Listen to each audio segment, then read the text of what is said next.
Hai hai hai, apa kabar nih sesama pecinta film? Kali ini Ara mau membawa kita bernostalgia dan kembali ke tahun di awal-awal abad ke-20. Eits, meski jadul, film ini highly recommended loh. So, tonton terus sampai habis ya. Di awal film kita langsung disambut oleh dua pria yang sedang fokus bekerja. Yang satu sibuk ngomongin resolusinya, Tong malah sibuk taruhan. Yah, pada ngerampok ternyata. 你識英文咩？嚇？喂，我偷呢啲啊嘛。 Di saat bersamaan, seorang wanita tengah mempertaruhkan nyawanya di ruang bersalin. Saat selesai, mereka pun menghubungi seorang pria tua dan minta dijemput. Buset, kagak kurang tebal tuh kacamata. Tong dan Pat yang mendadak jadi gemuk berpapasan dengan security yang kemudian menahannya. Wih, berkat kekompakan dan kelincahannya, mereka berhasil meloloskan diri. Mereka juga nggak ragu melakukan segala cara untuk mengelabui para security. Wah, Manyi yang baru saja menjadi ibu mengalami kejadian tak terduga. Max, sang mantan yang gagal move on, bertindak gila dengan membawa lari Manyi dan bayinya.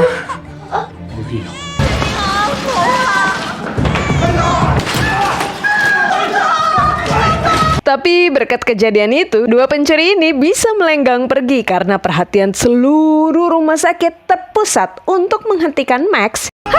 Max yang terjatuh karena terus memberontak membuat bayi itu ikut terjun bebas. Tong bertindak cepat dengan menahan bayi itu, tapi bayi itu terlepas dari selimutnya.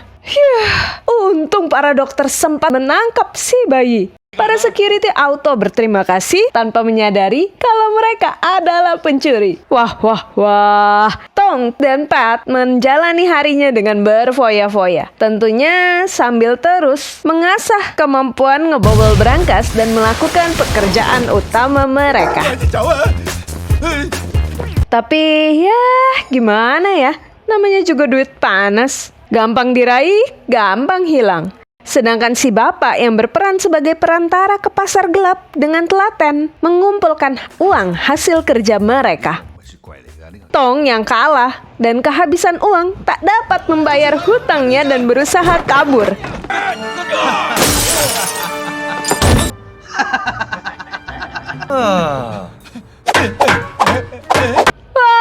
Laki banget, ia mendarat tepat di atas outdoor AC dan berhasil tiba di bawah dengan selamat.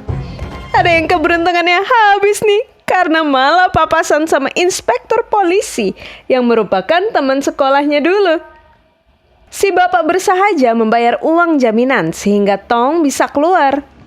Bapak yang ternyata bapak kos mereka meminta Tong untuk berhenti berjudi karena dia sudah mau pensiun karena kondisi mental sang istri yang semakin mengkhawatirkan. 20 tahun yang lalu, Pak Kos kehilangan bayinya yang membuat sang istri menjadi seperti ini. Di tengah dinner romantis bareng wanita kaya incarannya, Pat disamperin sama ayam yang gak kalah cantik. Pat langsung keluar dan mengomeli si wanita ayam dan dengan entengnya minta cerai. Gils! Pat gak taunya sudah menikahi Payan saat ia berusia 18 tahun. Saat Keke minta cerai, Payan menolak karena ia ternyata tengah mengandung anak Pat. Wah, gak ngotak sini orang. Dia malah nyuruh Payan ngegugurin bayi mereka. Definisi sampah yang gak bisa didaur ulang ini sih. Sedangkan Tong yang tak kunjung membayar hutang membuat keluarganya harus menanggung malu karena debt kolektor yang menyambangi rumah sang ayah. Setelah mengusir dua preman itu, Tong malah ribut dengan ayahnya karena bersikeras kalau dirinya tidak bersalah.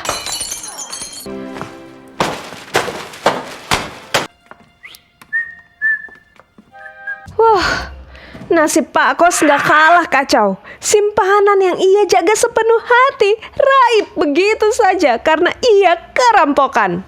Saat itulah Pak Kos menerima telepon yang menawarkan pekerjaan baru baginya. Setelah Ferrarinya diderek karena cicilan yang nunggak, Pat yang bete akhirnya tiba di tempat janjian, disusul oleh Tong yang juga sama-sama ngalamin hari yang buruk.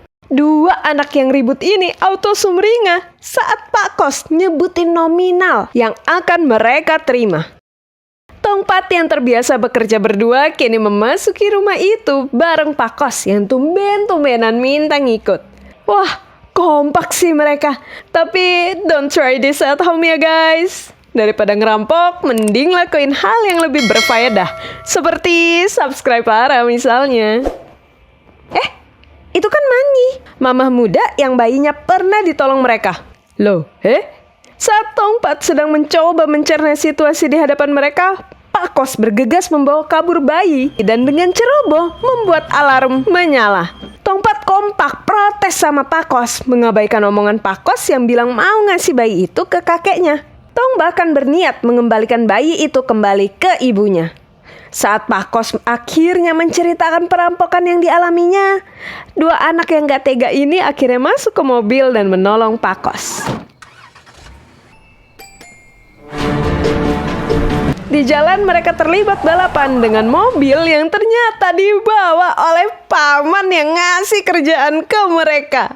Klien paman juga mengirimkan anak buahnya untuk menjemput bayi itu. Tanpa diduga, mereka harus terhenti oleh operasi zebra. Waduh, mana simpat udah dicabut. Ia pun langsung bertukar tempat dengan Pak Kos. Saat Papol nyuruh Tong buka tas isi baby, anak buah si bos yang masih megang pistol tiba dan langsung ngacir. Pak Kos memanfaatkan kekacauan itu untuk melarikan diri. Sayangnya, karena lupa nyalain lampu, minivan itu nyungsep dan membuat Pak Kos terjepit. Pak Kos segera menyuruh Tong Pat kabur dan mengamankan bayi itu di tempat mereka. Manyi hanya bisa menangisi bayinya yang hilang, sedangkan Inspektur Mok malah mendapat barang bukti yang tertinggal di tempat itu. Bos yang menerima laporan anak buah marah dan mengancam nyawa si anak buah sambil nonton video lama yang, "Lah, kok ada Max? Wah, nggak bener nih." Dua bujangan itu auto kebingungan karena baby yang terus menangis. Ketika akhirnya berhasil ngajak main baby, Bu Kos yang terobsesi sama bayi nyelonong masuk karena mereka lupa ngunci pintu. Karena panik, Tong ngumpetin baby di dalam bajunya. Bayinya aktif ya bun. Bu Kos yang masih penasaran berkeliling mencari bayi yang bersuara tadi. Saat akhirnya Bu Kos berhasil dikeluarin, baby malah lagi main komedi puter di dalam mesin cuci.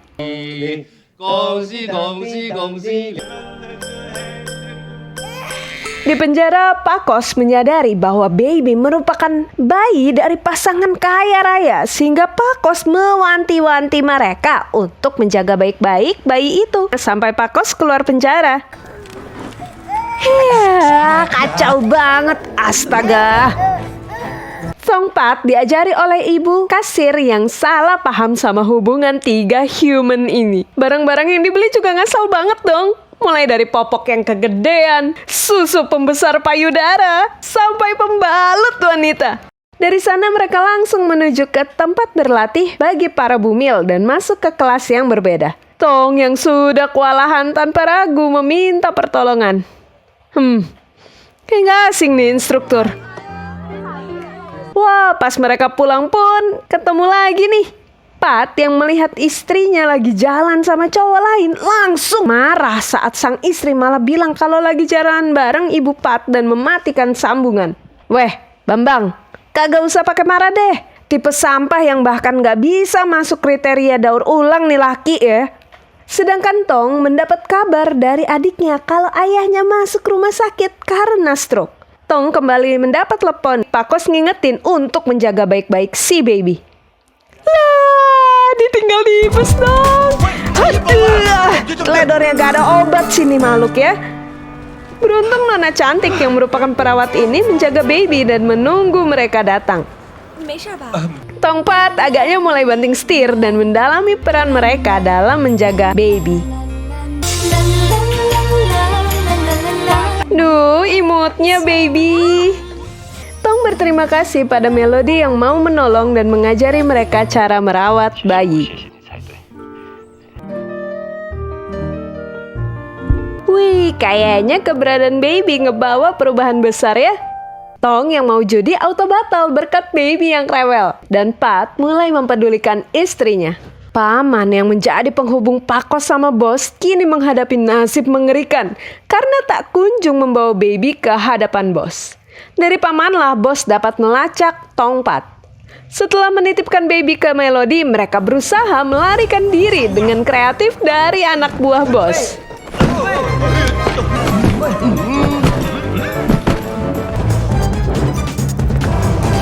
Melody yang membawa baby pulang malah kedatangan tamu, termasuk istri Pat yang salah membaca situasi.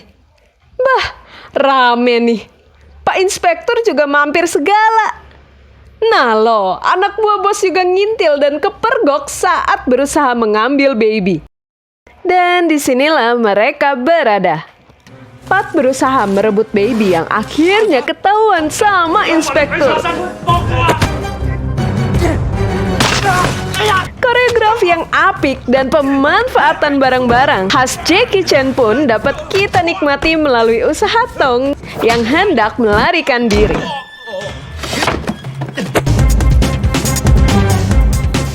Lagi-lagi, kecerobohan Pat membuat mereka kehilangan baby.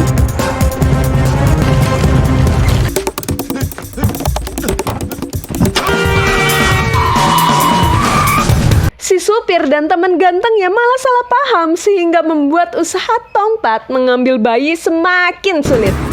Pas Pat sedang berusaha melepaskan kaitan, anak buah bos berhasil menyusul dan menabrak mereka. Meski nyaris terjebak dalam tabrakan beruntun, Tong akhirnya berhasil mendapatkan baby kembali.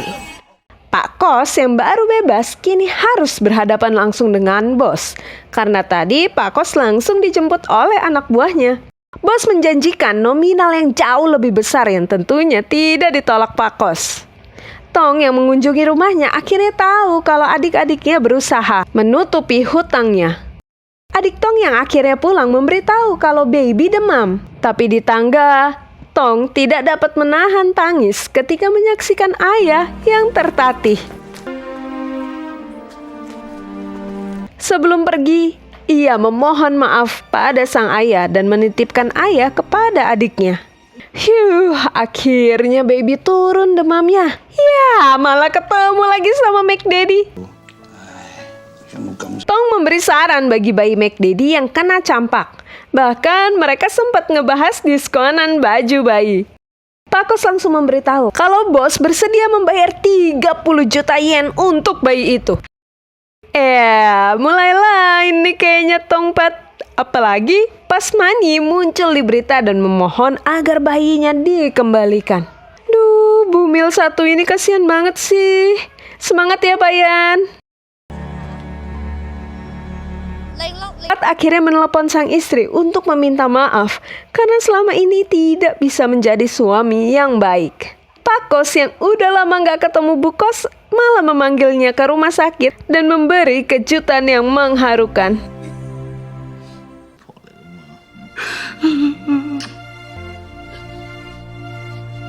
Tong menyuarakan kebingungannya karena Melody tetap mau membantunya yang merupakan seorang pencuri.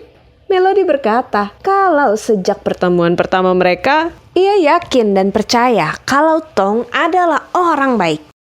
Setelah dijemput anak buah bos, Tong Pat mengantar baby dengan perasaan yang bergejolak. Terlebih saat mendengar tangisan baby yang diambil sampel darahnya.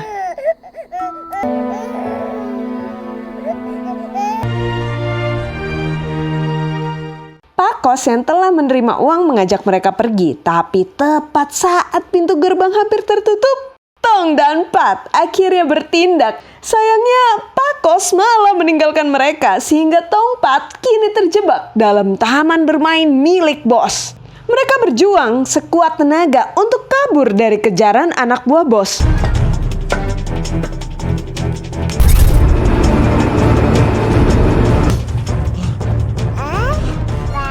Wow, Fun fact-nya, di sini Jackie Chan belum memakai stuntman. Jadi setiap adegan berbahaya yang sedang kita saksikan saat ini dilakukan oleh sang aktor itu sendiri.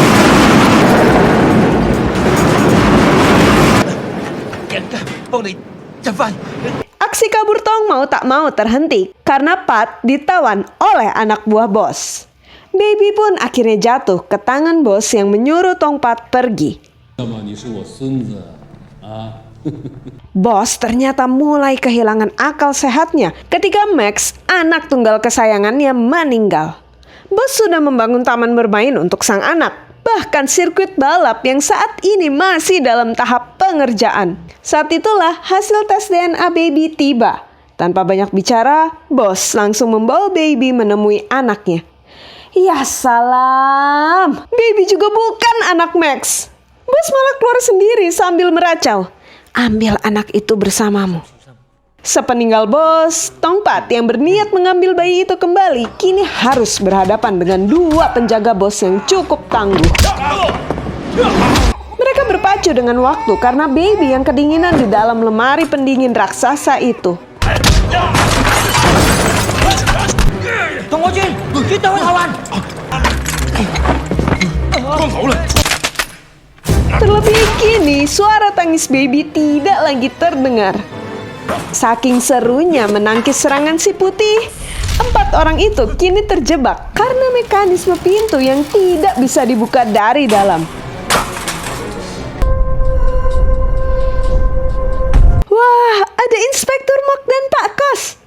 Nyawa mereka pun berada di tangan Pak Kos yang harus menaklukkan sistem kunci 8 baris dengan 4 juta kemungkinan kombinasi.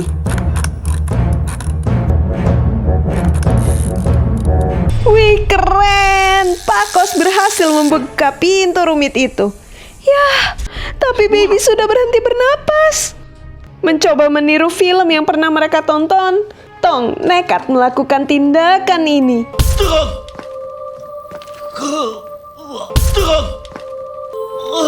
Melihat usaha keras Tong Pat, tak satu pun dari orang-orang yang berada di situ mampu menahan kesedihan.